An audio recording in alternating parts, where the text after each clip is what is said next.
폴로 하면 아마 여러분은 이 브랜드가 가장 먼저 떠오를 겁니다. 하지만 사실 폴로라는 이름은 과거 브룩스 브라더스가 내놓은 상징적인 버튼다운 컬러의 이름으로 먼저 쓰였고, 랄프 로렌이 브룩스 브라더스에서 일하기 60년 전부터 이미 존재해왔죠.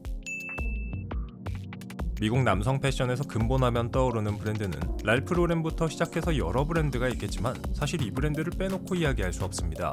바로 미국 출신의 브룩스 브라더스인데요. 1818년부터 그 역사를 시작해 현재 미국에서 운영되는 의류 브랜드 중 가장 오래된 브랜드라는 명예스러운 타이틀을 가지고 있는 회사입니다. 과연 브룩스 브라더스의 숨은 역사와 재미있는 사실들은 어떤 게 있을까요? 이 브랜드는 1818년 헨리 샌즈 브룩스가 뉴욕의 연 작은 가게로부터 시작되었습니다. 당시 미국은 패션이라는 개념이 정립되기 전이었는데 브룩스 브라더스는 기성복이라는 개념을 미국에 처음 소개하며 혁명을 일으켰습니다. 참고로 당시에는 브랜드할 것도 딱히 없었고 맞춤 정장만 입던 시대였는데요. 이런 시대에 사이즈별로 옷을 만들어 판다는 건 당시로선 엄청난 파격이었죠. 우리가 오늘날 백화점에서 내 몸에 맞는 옷을 골라 입을 수 있는 건 사실 200년 전 이들의 실험 덕분입니다. 1915년의 한 문서에 따르면 브룩스 브라더스의 첫 매장 건물에는 회사 임원진을 위한 욕조가 있었습니다. 여기서 먹고 자고 했던 건지는 알 수 없네요.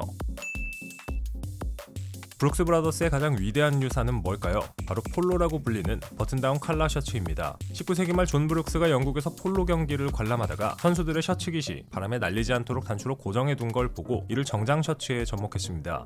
스포츠에서 영감을 얻은 이 아이디어는 곧 미국 전체의 드레스 셔츠 스타일을 바꿔놓았고 지금은 어디서나 볼 수 있는 기본 아이템이 되었습니다.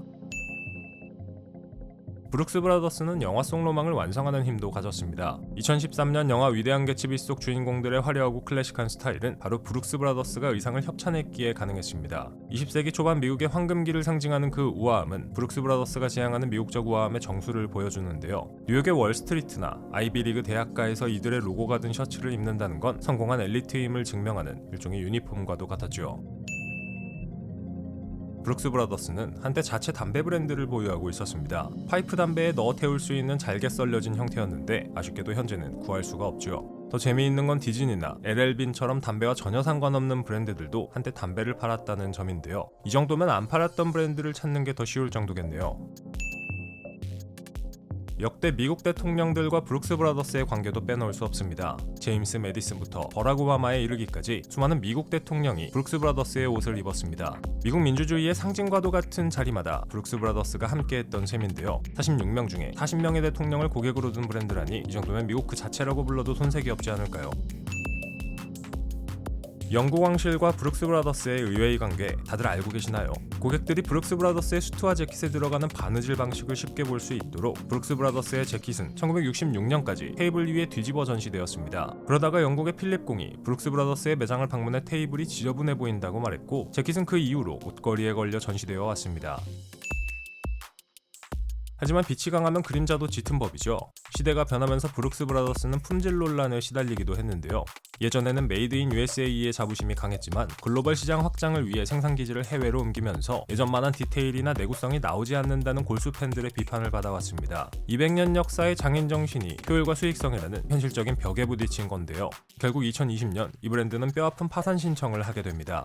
팬데믹으로 인해 재택근무가 일상화되고 옷차림이 간소화되면서 브룩스 브라더스의 주력 상품이었던 정장과 드레스 셔츠를 찾는 사람들이 급격히 줄어들었기 때문입니다. 무리한 매장 확장과 급변하는 트렌드에 대응하지 못한 결과였는데요. 200년 역사가 한순간에 사라질 위기에 처했던 이 사건은 패션계에 큰 충격을 주었습니다. 사실 브룩스 브라더스의 가장 큰 위기는 고리타분함이었습니다. 젊은 세대에게 브룩스 브라더스는 아버지가 입는 옷, 너무 딱딱하고 지루한 옷으로 여겨졌습니다. 스트릿 패션과 에슬레저 룩이 시장을 장악하는 동안 클래식을 고집하던 이들은 변화의 파도를 넘지 못하고 고립되어 갔죠. 물론 클래식은 영원하다고 하지만 클래식도 시대의 언어를 배우지 못하면 박물관에 갇히게 된다는 걸 잘 보여준 사례입니다. 다행히도 최근에는 다시 부활을 위해 안간힘을 쓰고 있습니다. 무리한 오프라인 매장을 정리하고 조금 더 캐주얼하고 젊은 감각의 제품들을 늘리며 턴어라운드를 노리고 있죠. 캡슐 컬렉션이나 유명 디자이너와의 협업을 통해 클래식의 현대적 해석을 시도하고 있는데요. 200년 동안 쌓아온 헤리티지라는 강력한 무기가 있기에 이들이 어떻게 다시 젊은 층의 옷장 속으로 파고들지 지켜보는 재미가 있습니다. 참고로 과거 브룩스 브라더스는 대공황 시기에 월스트리트의 두 번째 지점을 열어 큰 매출을 냈던 전례가 있는데요. 슬기롭게 위기를 극복했던 것처럼 2020년대의 위기도 극복해 오랜 기간 동안 살아남는 브랜드로 자리매김해주기를 기대해보겠습니다.